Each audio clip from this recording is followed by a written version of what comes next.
It's time to step inside the Octagon with your host, Ike Feldman.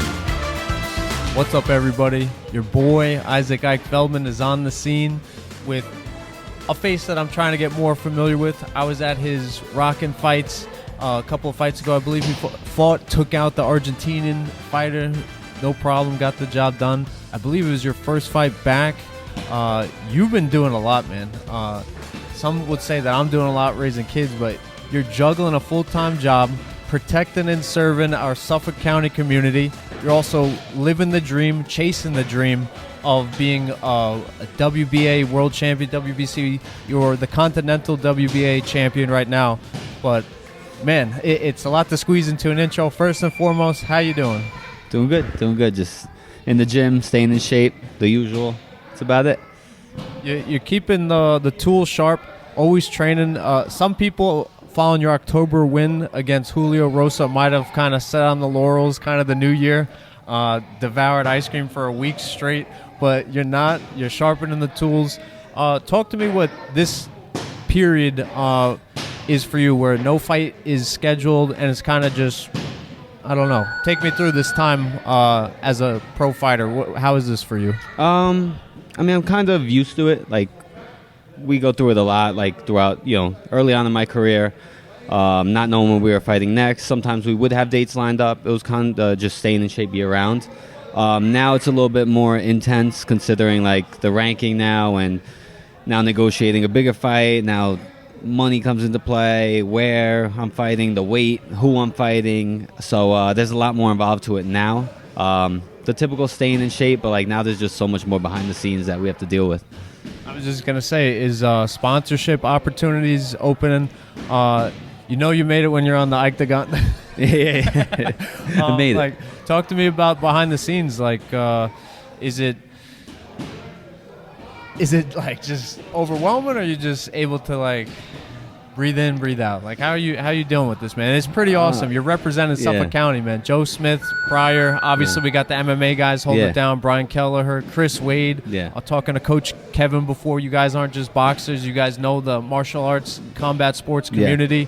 Oh, man, like, it's pretty amazing what you're doing for our county. So, I don't know if you're feeling it, but I'd be shaking in my boots if I was in your position. It's been a lot. It's been a lot. These last two fights, working a full-time job, and boxing is a full-time job in itself. So it has been a lot to handle. After the first fight, I thought I'd get used to it a little bit more, which I did, because I knew what to expect. But then last fight, I guess I was a little bit busier on the work side of it, being a police officer. You couldn't tell. So I was exhausted just watching your performance. I kind of felt it. It was mentally draining, physically draining. And then main now, event too, right? And they built the card the on last two were the main events at the Paramount, and then now it's definitely overwhelming. Once the world ranking came out, and then just everything that comes with that, the what's next, and the whole police department knowing, and now a lot of just New York, Long Island, like the country in the boxing scene, like knows who I am. So it's been a lot this last 2 months since the fight. What a Christmas gift, though, right? To like get that ranking, pretty freaking incredible. Oh man, and I commend you. My best friend, Joe Reyes, is a cop in the city. His cousin, one of my good friends, is also a cop in the city. College roommate is a cop now in the city. I commend you, man. Thank you. It's an intense job, and then for fun, you get punched in the face. It's pretty wild, man. Talk to me about the process of being a cop, because I took the police test in June. I understand why I didn't get the call back. I was tardy today. Like, I probably would have been tardy at the job. They would have told me I got a clean shave and everything. Yeah. But it takes a lot of discipline to put all this together and succeed. Does this discipline come from Papa Vargas? Because your dad is like cleaned up. He's got the tracksuit, looking fresh, man. I'm just assuming that he's there's a trickle down effect, like from Mr. Vargas to now the younger Vargas in the family. Yeah. He's really old school, as you could tell. He's got the old school tracksuit going. I love it. Yeah, everyone loves his outfits. my mom too. They were both very on top of me and my sister, how we present ourselves, how we went about things, and I think it did transition into boxing. I think boxing did help me as well, and then it transitioned into being a police officer. You have to be clean cut, you have to be clean shaven every day for work, and if not, you won't get the job. And I enjoy that part of it. It's like you want to go play for the Yankees, you have to be clean cut, you have to have a haircut. If not, you could go elsewhere. So I like having that pride and how being in the Suffolk County Police Department, you have to present yourself in a certain way, and I enjoy being able to do that. I agree. Again, we're being joined by Alex Vargas, 631 on Instagram, at Alex Vargas on Facebook. It just shows you he is old school with the Facebook, but new school thinking with the Instagram. I better not see you on TikTok. No, never. You'll never catch me on TikTok. Can't stand it. Oh my God! You mentioned before that now the Academy knows about the success. Yeah. Is it like, and from what I've seen, like hanging around my boy who's a cop in the city with his friends, ball busting out the wazoo, man. Is it just like walking in there like big man on campus? It's it's pretty. It's different. It's pretty neat. Like I said, I heard a police department was like a brotherhood, and it was like a family. And then I really realized that after my first fight back. I mean, I was only on the job for about, a year. And then I had so many people come out and support me. I've had, pretty big names in the department talk about me and reach out. So it's cool to have an entire department behind me and me being able to represent them in a different way. Apparently, I was the first professional athlete to compete and then represent the department. So that's pretty cool. And just being able to, like I said, represent them in a different way, in a positive way, I enjoy being able to do that. And them, of course, supporting me and allowing me to do that. It's incredible, man. I see you as like an old school athlete. Didn't Joe DiMaggio go to war? Didn't Ted Williams have a full-time job and playing baseball and everything? Yeah. And it's like, dude, fast forward to 2022 and 23, it's like, you're doing that, man. And with that comes, this is the quote Rogan. He says, soft times make soft men, hard times make hard men. A lot of people might have folded during the pandemic, fell back down into a hole, like Netflix, Amazon, eat like crap, be on your couch. Like that's a very dangerous potentials there. But you did the opposite. Yeah. You've turned it up to 10, career. Second career. And I'm sorry I said you get punched in the face for fun. I was saying that as a joke, but obviously this is more than just a hobby. This is more than just a weekend warrior. Dude, you're world freaking ranked. So to do all that is pretty amazing. Thank you. Do you get a vacation? That I feel like I need one right now. Like I said, it's been a lot. It's been nonstop. It's kind of within myself, it's never enough. I always want to accomplish something more, and that's constantly on my mind. So I think that's I do need a little County mindset. I really believe we're some of the hardest workers out there. So I do think you need a break from time to time. After my last fight, I took a vacation, and it was good. It kind of reset me. After his last fight, I didn't. I went to work, I think 2 days later, and I've just been going to work and staying in the gym. I think I do need a little break with no fight lined up, just to kind of ease my mind, because like I said, it's been a lot lately. It is stressful. It is enjoyable, and it feels really good to have the world ranking that I have and getting the recognition that I have and all of these other things going on. But it is stressful carrying all of that, and I kind of do want to relax and kind of maybe take it in and enjoy myself a little bit more than just getting right to what's next kind of thing. It's amazing. That's a wise perspective, because a lot of fighters would see that as weakness. But I think I'm doing this article on the greatest heavyweights, and I'm now at Tyson Fury. You guys can question that pick on the all-time list. I added Joe Louis. I threw in Ali, of course, Lennox Lewis, and a couple others. But I look at Tyson Fury, and I'm like, what the hell did he do for the sport to transcend it? I'm like, you hear the Olympic guys like Evander Holyfield. You obviously know what Jack Johnson or Joe Louis did, or Muhammad Ali did, of course. But I'm like, what the hell did Tyson Fury did? And you know what he did when I thought about it? Talked about mental health. Yeah. Talked about giving the mind a break.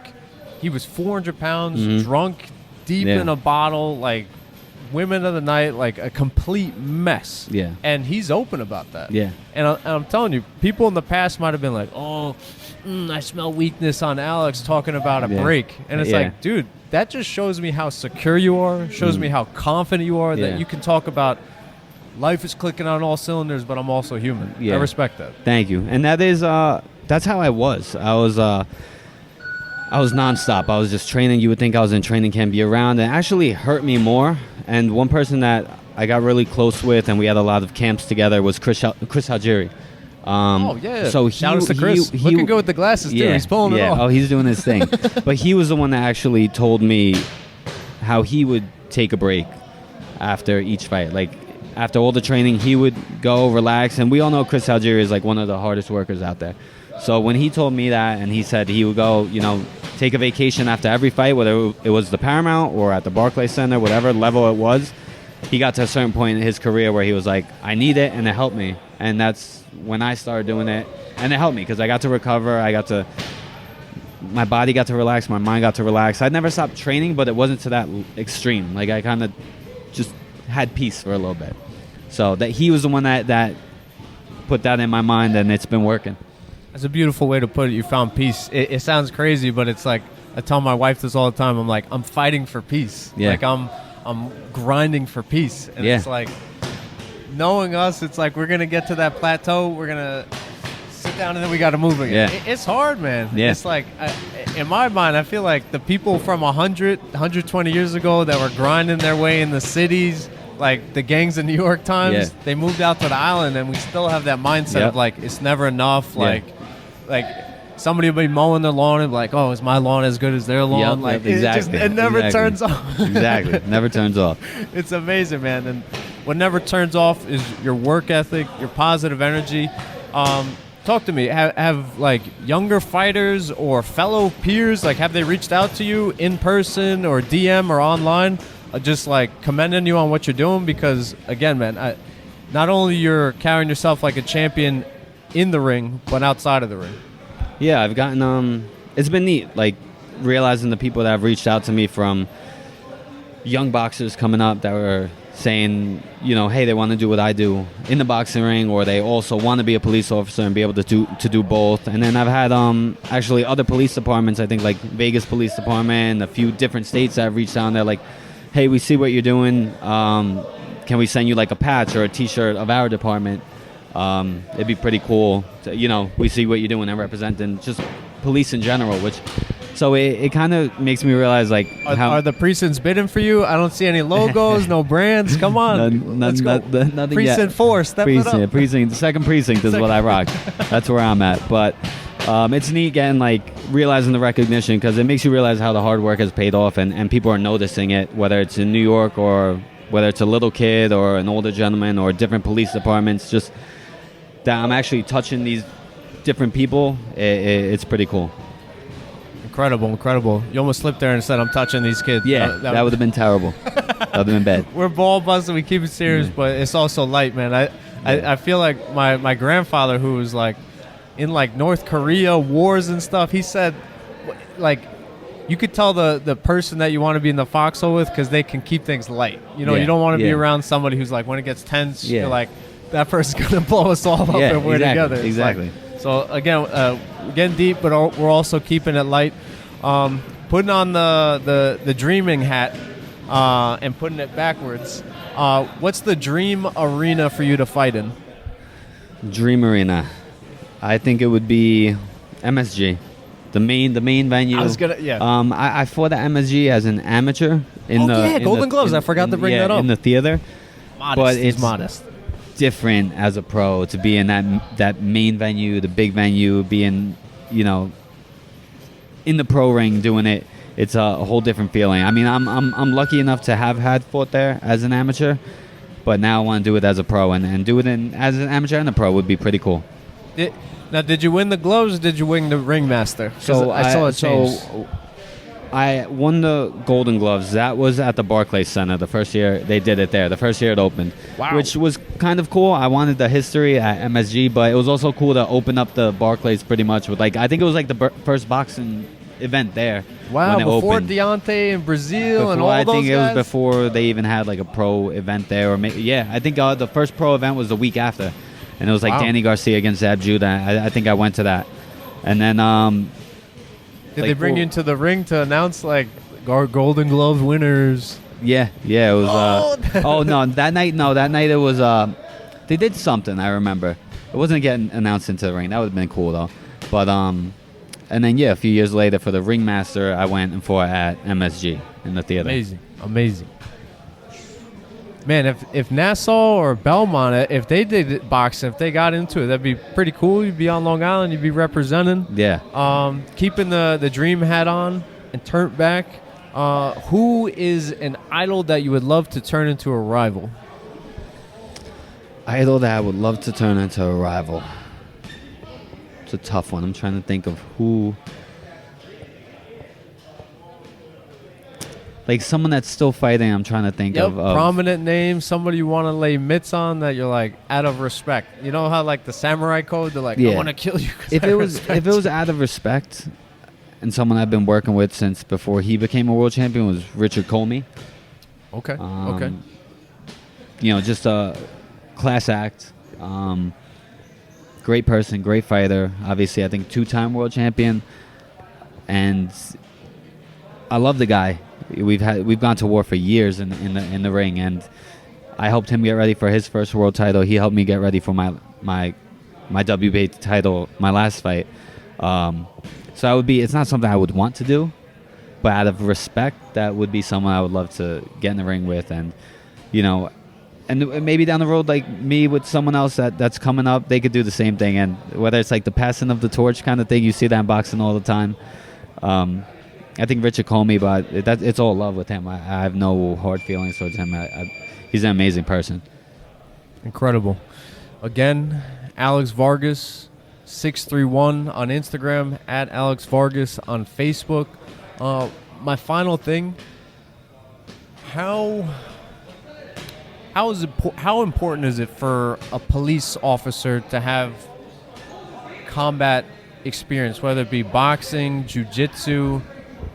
Personally, with seeing my friend who's fought in boxing amateur level, who's wrestled in high school, he's like one of the most confident dude, and I'm like, that's the person that I want on the front line. Somebody who's not gonna go to the side like when things get heated. It's like, do you feel that? I'm sure you felt it going out to Public House and Patchogue. Meatball player shout outs to Patchogue.